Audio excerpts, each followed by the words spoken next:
Hello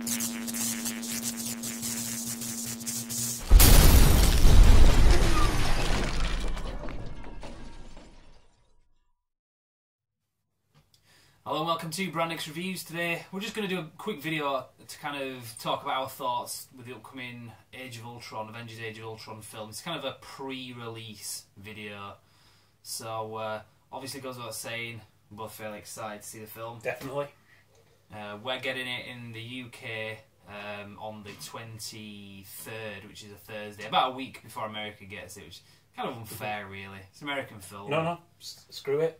For once, we're getting it earlier, so screw them. I don't know. I think we do tend to get a lot of the Marvel ones like early because the last few. Cause I mean, there'll be stuff like John Wick that we're waiting like months and months for past America, but you know, that's the way I see it. Like sometimes we have to wait longer. For once, we're getting it earlier, so I'm not saying anything. Yeah. But yeah, we're going to a very special showing of this film. But we're not going to Skipton Plaza. Damn it! You hijacked my joke, you bastard. No. We have got an agent though going to the 2D advanced screening at Plaza Skipton. We are of course sending the buff to that one. Yeah, well, it will be the same day though, the 23rd. So, yeah, in fact, we are going to the Manchester IMAX to see it in IMAX 3D. First time for me to see something in 3D and IMAX. First time for me to see something in IMAX. Full stop. We would like support our local IMAX and have gone to Bradford, but. Well, given their past performance with films, I'm almost certain they're not going to be showing Age of Ultron. But nobody wants to see Avengers Age of Ultron in IMAX 3D. Deep sea water diving, documentaries is where it's all at. That's where the money is. That's where the anticipation is. To be fair, we haven't even bothered looking this time because the number of times you look for an upcoming release and it's just not on. I know it's technically in a museum, but come on, you could actually show something people want to watch for once, you know. Yeah, I mean, we're lucky with Dark Knight Rises, they showed that, but other films like Star Trek, Godzilla, so on, no, they just decided to show documentaries instead and screw the films, so... But yeah, so we'll be able to talk about that anyway, how it looks and everything and what we think about it. But I think going into this, the anticipation of this film, really... I'm at a 10 out of 10 so far, my excitement level, will pretty much be replaced by my actual reality, thoughts of the film review at 10 out of 10 or whatever. We've been disappointed before with highly anticipated films. Case in point, we always go back to Phantom Menace. A lot of people use that as the general fan letdown. We thought 10 out of 10. We couldn't have been more amped for that. We've been let down before. I very much doubt that in the case of this. Well, they've got like a strong pedigree. I mean, we've gone in, seen a lot of films, and they've all been good. So even the ones that other people have like held up as like the bad Marvel films, I've still really enjoyed. So I think the chances of me disliking this film are pretty slim. Yeah, I mean, like I say, some people slate films like Iron Man 2 and stuff, and I would still give that 10 out of 10 pretty much. Just my own kind of love for the Marvel films, really. I mean, usually I can sort of see the points, but guilty pleasure, I guess. I just enjoy the spectacle of it. I like the actors, I like the action, I like the humour. Even if there are some points you say, oh, why doesn't it do this? Why doesn't it do that? Why isn't this? Why isn't that? It's like, I still really enjoyed the film, so yeah, I'm not nitpicking it. It does seem like they're putting everything into this one like they do with the last Avengers film. Now, I do know from people that have had press screenings that I've kind of followed what they've had to say about it. There's an embargo when you go through press screenings. You can't really talk about the film until a certain date. So I haven't had any full-on reviews, but from what people have said, it's been satisfying. And little things that have slipped out as well when these people have talked about it is... One point that was made that I thought was quite interesting was... This was in context of the new Terminator trailer, Terminator Genesis, not Terminator Penisis. No. Where the new trailer seems to have spoiled the film effectively, showing that John Connor is the bad guy of the film kind of thing. And there was a point being, well, maybe that's not like an end spoiler, maybe that's like the premise of the film, maybe there's still a lot more in that film that you're not seeing in the trailer.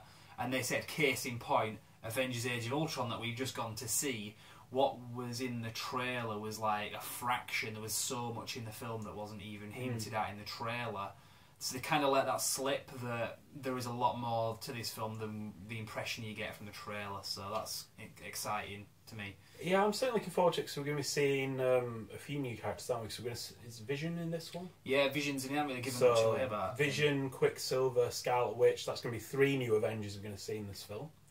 Which will be kind of interesting. Yeah, I've got a few kind of predictions, and it's interesting. I mean, my prediction's kind of worthless because it's not based on anything. But it'd be interesting to see how accurate we were. I mean, I've done this with Star Wars, like doing like spoilers for the sake of not just spoiling it, but let's just see how close we were to the truth. Like in a year's time, well, after the film opens. With this, my prediction is we're going to see an Avenger die.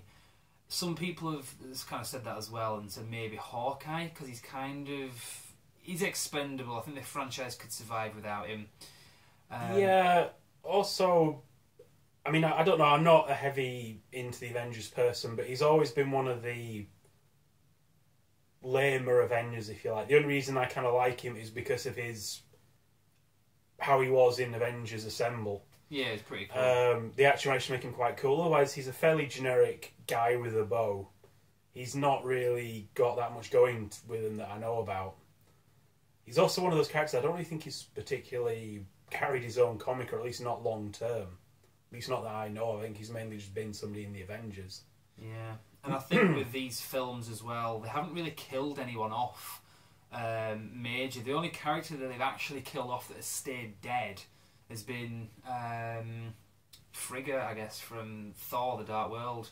Everyone else, they have killed off characters, but they just bring them. That's another criticism of these Marvel films. So many times they've killed off like villains and stuff, and they come back, or you definitively. But then again, that's part of the nature of the beast. That's comic books for you. Well, yeah, I just mean as it translates to films. But oh yeah, no, I'm just saying, playing devil's advocate. In a lot of ways, unless you see a dismembered corpse that's definitively that person, I wouldn't count anybody out. Yeah. But I mean, like I said, Hawkeye's been one theory, but my theory of this is that they're going to kill off Rhodey, War Machine, because for starters, he's in the trailer, but you only see him at that one scene at the beginning when Ultron kind of emerges. You don't see him at any other point in that trailer. I actually completely missed that he was in the trailer. Yeah, well, there's a bit I obviously missed that. The extended trailer, where they're at Stark Tower and he's kind of trying to lift Thor's hammer, and Rhodey's there. Yeah, because he's helping. Trying to lift the hammer, yeah. But that's the only bit in the trailer you see. So I think the literal translation is he possesses the fingerprints of Thor. Yeah, to lift the hammer. But yeah, and also that would be important to Tony Stark's story of how he becomes so traumatized leading into Civil War. And he's not. Also, they are moving into the next phase of the Avengers, so we are going to be seeing, I'm presuming, some kind of shift around in the lineup of the. That's what they've said. Avengers. Yeah, I mean, we can say that definitively. I mean, Kevin Feige said ages ago that at the end of Avengers: Age of Ultron, the lineup is going to be different to what it was at the beginning of the film. I don't know how confirmed this is, but weren't they talking about Black Widow was going to end up going to prison or something? I was going to be out of. I'd heard that. Yeah, I can't remember if she's because she's talking about having a kid or had a kid. Oh, the actress. Yeah, well, she's. I know there was something going on with the actress where she was going to be stepping away from the role for a while. Well, she was pregnant when they did this film, the new film. She was pregnant while they were filming it, early on pregnant, and then sadly, it isn't mine. But Stephen out there could be. Where was Stephen on the night of conception? that's funny. But, yeah, Stephen's advanced review of this is just pretty much. Oh, fucking hell! Oh. Fortunately, we couldn't arrange to have him here to actually do that in person. But he will be going to Manchester with us, so maybe you'll be able to see him in the. He's going to in the review. He's going to be in the review, so you will see Stephen in the actual review of the film next week when we've got to see it. So it'll be 24th. We're going to see it on the 23rd, but it'll be up on the 24th. But yeah, so I don't know if she's going to be in Civil War, but. I think that at the end of the film you're going to see a lot of characters kind of out of it. I know Thor's character goes off somewhere and you next see him in Thor Ragnarok, which is 2017, I think that's out. And also the actor that plays Captain America said he's wanting to take a break from acting. He'd said that, but I think they've kind of managed to keep him on for it. Same with Downey Jr. He said his contract was up, but I think he's kind of staying as the Tony Stark character for a few more films at least, because he did that film. Is it the jury, or was it a judge? No, it was a judge. Or was it the jury? I can't remember. I can't remember. I think it was called a judge. But it was a Robert Downey Jr. film, and it didn't do terribly well. And I think he's kind of figuring people are more a fan of Tony Stark than they are Robert Downey Jr. So I think he knows that's where his career is at. I don't know. That's just kind of my theory. But so yeah, a lot of them are sticking around for a bit longer than we thought, anyway. Which is good.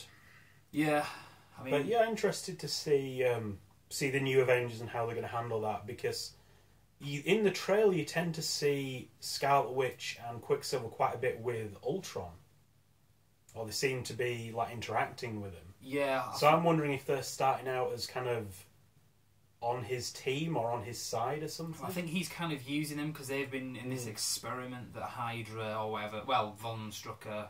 Well, we're going to say Hydra because Hydra is Von Strucker. Yeah. They've emerged from that. If you watch the review that I did of the Age of Ultron prelude graphic novel, that seems to be the case. So Ultron will be kind of using their powers against the Avengers, and presumably they will kind of turn and become Avengers. Similar to what they did in the comics. They were Magneto's. Yeah, they were Magneto's kids, and they started out pretty heavily involved in the Brotherhood of Evil Mutants. Yeah, and they just became Avengers because they kind of. So I'm thinking that they're going to go through that story arc, but with Ultron, not Magneto, obviously. Start them out as villains and have them reform. Yeah. Do we think that's what they're going to do with the Vision? Because again, it's a character I don't know a huge amount, but I know he's built by Ultron. Yeah, Ultron. I've read the comic where he first comes into it, and Ultron creates Vision because that's his vision of like humanity or whatever. That's what it's called, Vision. And he has humanity in him, does Vision, and he admires that quality, and therefore just turns against Ultron and becomes an Avenger to the point where he has an affair. Well, he kind of as a child with the Scarlet Witch. How canonical the children are is kind of all over the place because they do some weird shit with the Scarlet Witch. Weird concepts where they're not real. Yeah, and like her powers, and she's completely rebooted like at least the X-Men part of the Marvel Universe at least once with her chaos powers and going no more mutants, and 90% of the mutant population just suddenly lost their powers and became human. Yeah, so I imagine that they're going to do something with Ultron and Scarlet Witch maybe at some stage, I'm not quite sure, but... Vision and Scarlet Witch. Yeah, sorry, so I imagine that that's kind of where they're going to go, but I don't know if they're going to do that in this film or at a later stage, maybe. There's some theory as well that Quicksilver's going to get killed off as well, I've kind of heard that, I don't know quite how. I think somebody's going to get killed off in this because I think there needed to be some fallout, some collateral damage that will justify the Civil War more than just like a lot of people got killed. I think we, the audience, need to lose at least one character that we have liked for maybe more than one film so far. There's also a possibility that, I mean, it looks like the Hulk's losing it in the trailer, or at least he seems to be. I can explain that, yeah. There's a clip that MTV showed a few days ago. I don't know if you saw it. No, I haven't. Right, yeah. Before you say any more, because I can definitively say. Go.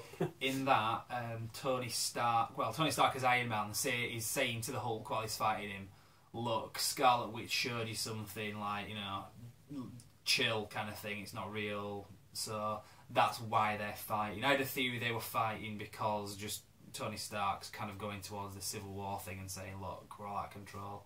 But maybe Scarlet Witch showed the Hulk some kind of vision of Iron Man killing Betty Ross or something, and it's gone sending him full on Hulk or something. Yeah. No, I mean, like we could see the Hulk being put out of action. Maybe not killed because it's kind of hard to kill the Hulk. World War Hulk, sending him off.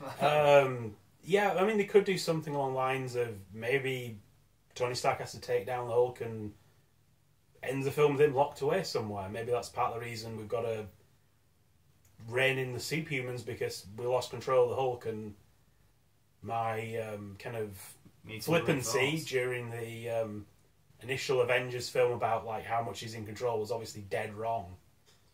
Because, I mean, Tony Stark is pretty kind of flippant about the Hulk in the original Avengers film. Yeah, exactly. He's trying to like bring it on, isn't he? But so I mean, another issue as well, kind of a different thing.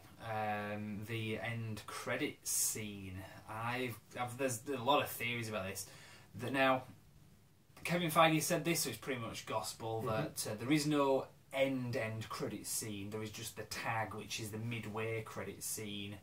I can live with that because the last few, like right at the end of the credits scenes, have been kind of a throwaway. they haven't been like... Yeah, it whoa. seems like they felt like they had to do it rather than... Yeah, it's the mid-credit sequence that's been the main sort of thing that leads in. I mean, the only one that was... Both of them were kind of interesting was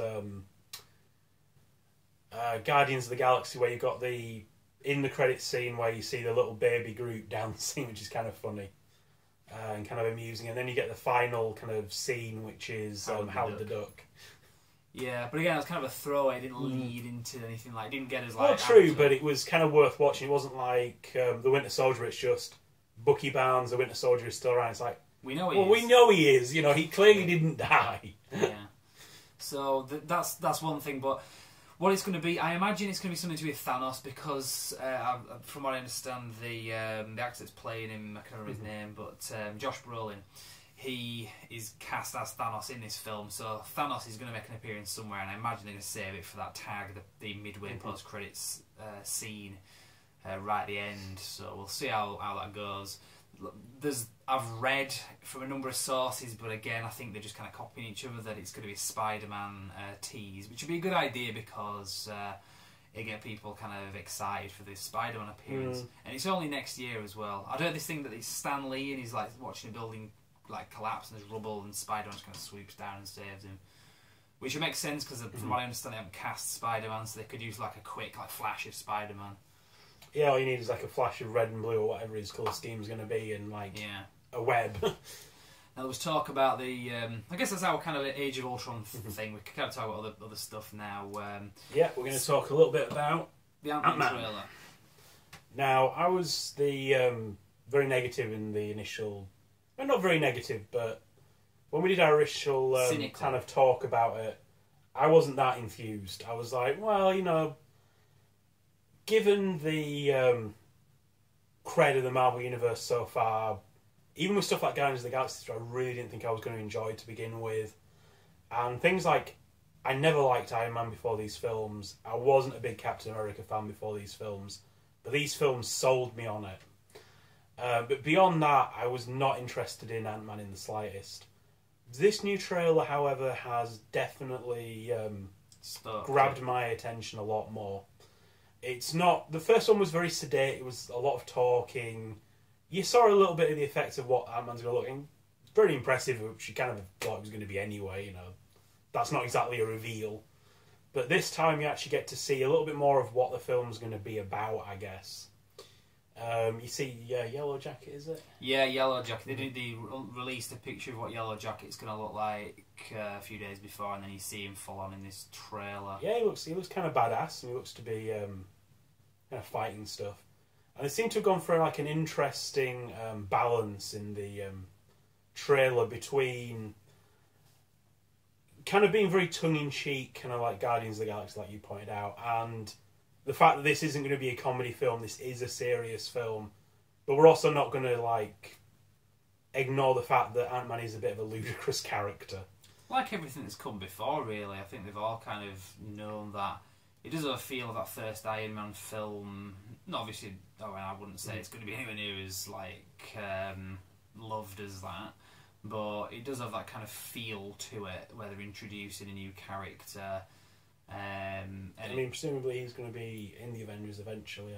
I would have guessing thought where that's so, going. Yeah, I would have thought. Well, I think they'll see how successful the character is, but you can see what they're doing because, like last year, we had Winter Soldier serious film for the most part, and then a kind of summer thing that kind of was a bit more light-hearted. Yeah. Same this year. We've got Age of Ultron, so they kind of try to end the year's film, or the second. Of course, film. I mean, the biggest mistake they've made is, of course, Ant-Man looks a pretty fun guy. I mean, what the hell are they playing at? They need him to be brooding.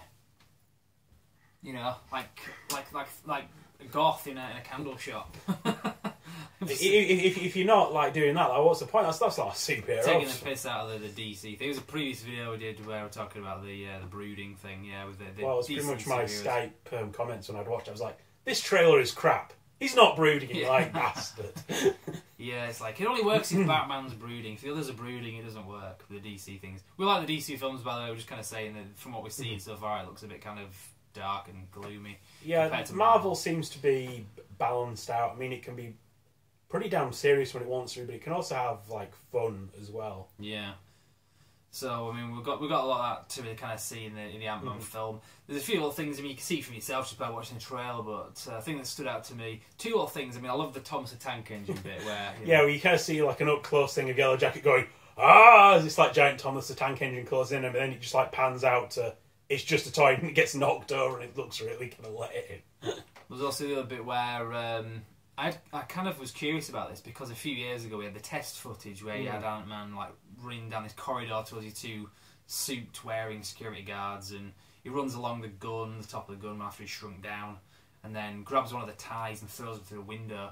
That bit seems to be in the film because it's in the trailer, so that was interesting. Yeah, it says something about when he's shrunk down he's got super strength. I'm not really quite sure how that works, but it's with hey, he shrinks, whatever. Yeah, cool. It's through the PIM particles, but then that means that if a train is coming towards somebody when they're at that size, it's not going to hurt them, is it? Because they've got the strength of somebody who is full size. So, I don't know, that's kind of me being... Yeah, I don't know. I mean, personally, as just a comic book fan, I've never really been a fan of Ant-Man because of the slightly ludicrous premise. I mean, he rides around on ants to get to places, which ants really don't move that fast. And just from a powers perspective, out of all the possible superpowers you can get from, like, somebody who's just like a martial artist up to like Superman who's like got every power imaginable, probably my least favourite power sets are either people who shrink really small or people who grow really big because they tend to be really one-trick ponies. Well, he does both. And exactly, Ant-Man sums up both these characteristics. I don't know if he becomes Giant Man in this as well. I think he's limited to just shrinking. I think he's just shrinking because I think that's how Ant-Man started. I think the Giant Man stuff came much later on. Yeah, when he was like an Avenger. But I mean, he was one of the original Avengers. He was there when Captain America was thawed out. It was like in the early days. So he's a really old character. He's been around a long time, which is part of the slightly ridiculous premise because it was kind of from the Silver Age when a lot of silly premises were just like people love ants. Ants are cool. We'll have Ant-Man. You know, it kind of worked for the time, but in some ways today it's a bit. What the hell were they smoking when they made that? Very similar to Guardians of the Galaxy, where there was a whole like, who are the Guardians of the Galaxy? Like, who kind of thing. It was in the trailer, it was part of the film. They put that in this, it's like, Ant-Man really kind of, is a joke kind of premise. They know that they're not shying away from that. It's got some good lines, like it's like, look, I'm moving away from that, I'm not breaking into places, I'm not stealing things. What do you need me to do? I need you to break into somewhere and steal something. It's like, Toph would have been could be Giant Man because he's got the size and he does steal a lot of stuff as well. So so that's the Ant-Man thing as well. Yeah, pretty much when we do a review of that, which we're definitely going to do when it comes out. If I say it's good, well, it'll be coming from somebody who really doesn't like the character. So if even I like it, you can take that as like being a pretty hefty endorsement. Yeah. Now. There's a couple of things. We're going to talk about Daredevil in the next video, the Daredevil series. We're going to talk about is it canon, isn't it, our opinions of that. It's a separate video. But I think one last thing, I mentioned the Spider-Man thing, the recent comments by Kevin Feige. I think you might want to elaborate on that. Not really. Well, there was the issue. What were the points? Well, the points were they're not rebooting the character. They're not going to kill Uncle Ben again. He is going to be in high school. He's going to be aged 15, 16. Whether or not the actor's that age is a different matter, but the character is about that age. And also he's got a new suit, which is unlike anything that we've seen in the other films, and it's going to be classic Spider-Man, not this kind of really slick, laser-cut suit that cost like $1 million for the filmmakers to make. Yet somehow Peter Parker managed to make it with no money. Yeah, I mean, I definitely think it's going to be a good thing. We don't need to...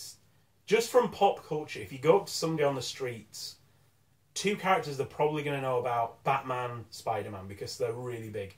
And they're going to know, well, Batman's Batman because his parents died, and they're going to know Spider-Man's Spider-Man because he got bitten by a spider. Even if you know all about comics, you're going to know that. They don't need to tell us it again. I mean, just...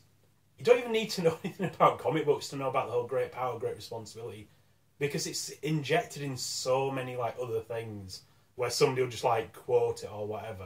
And those Spider-Man films weren't like just something that only the fans have seen. They were very successful generally across the board. So people know, people have seen this done before as well. And also I think that was part of the problem with Amazing Spider-Man. It was just too soon to be rebooting it. especially after like a successful trilogy. It wasn't like people were like, oh, the trilogy's crap, you know. Most people really like the trilogy. It was one of the first like superhero films that kind of were successful, that weren't like Nick Fury, Agent of S.H.I.E.L.D. or Steel or any of those other like really horrible Batman crap. First one post Batman and Robin, basically. I mean, X-Men was successful, but it wasn't as huge as Spider-Man, I think, from what I know anyway.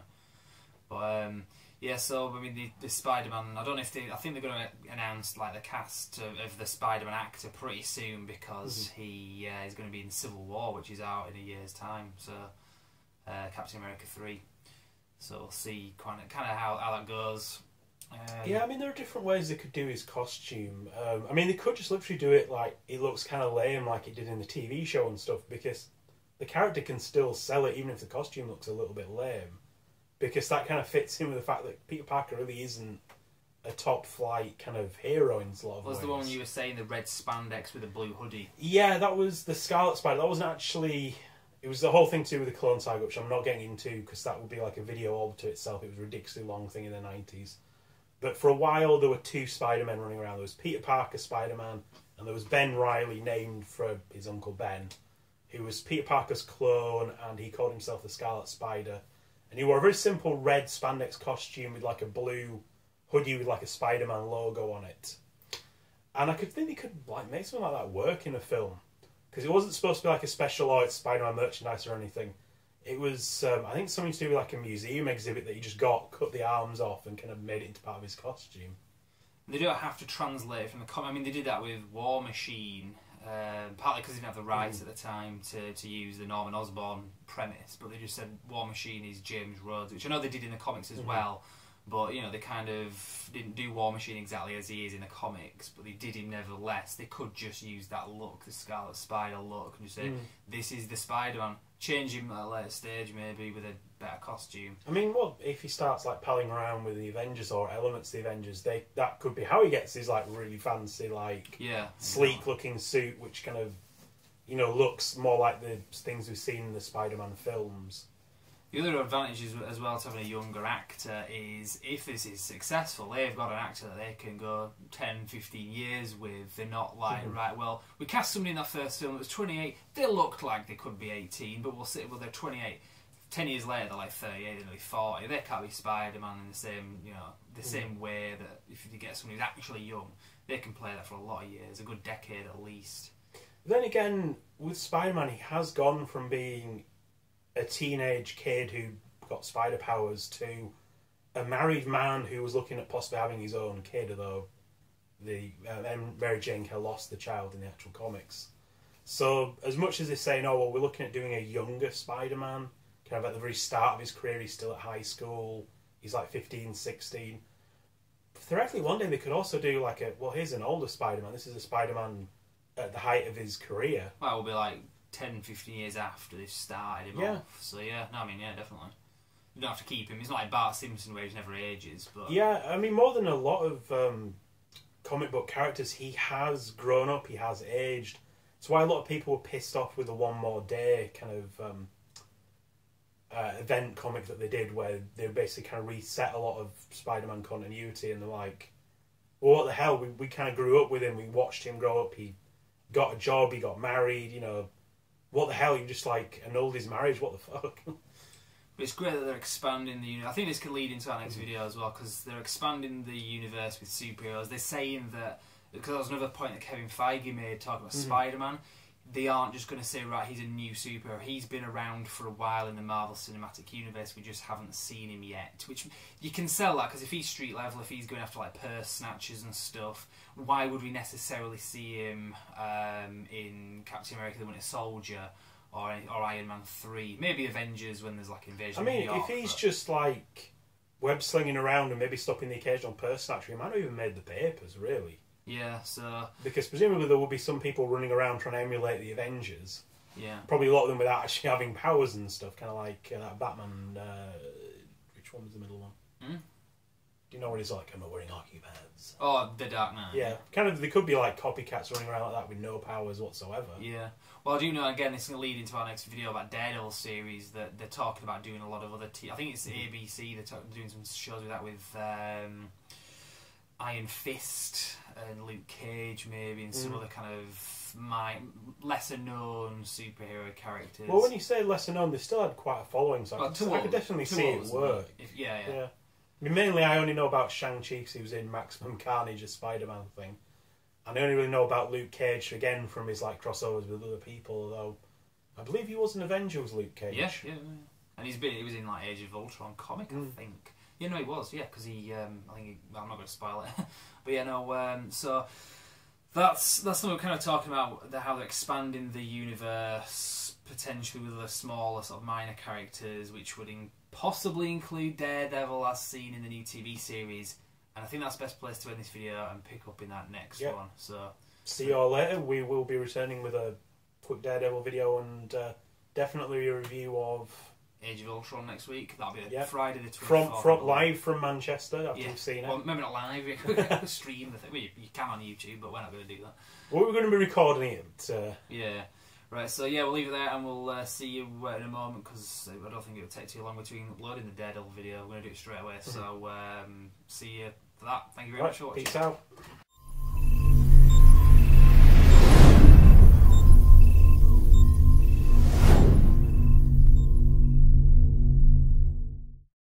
Hi guys, I hope you enjoyed the video. Just so you know, for more news, reviews and retrospectives, you can like our page on Facebook, simply called Brand X Reviews. But as well as that, you can also subscribe to us on YouTube via this video. You can also bookmark our website, which is brandxreviews.com, which is pretty much a central hub for everything that I've just mentioned. So check that out and we will see you next time. Thank you very much.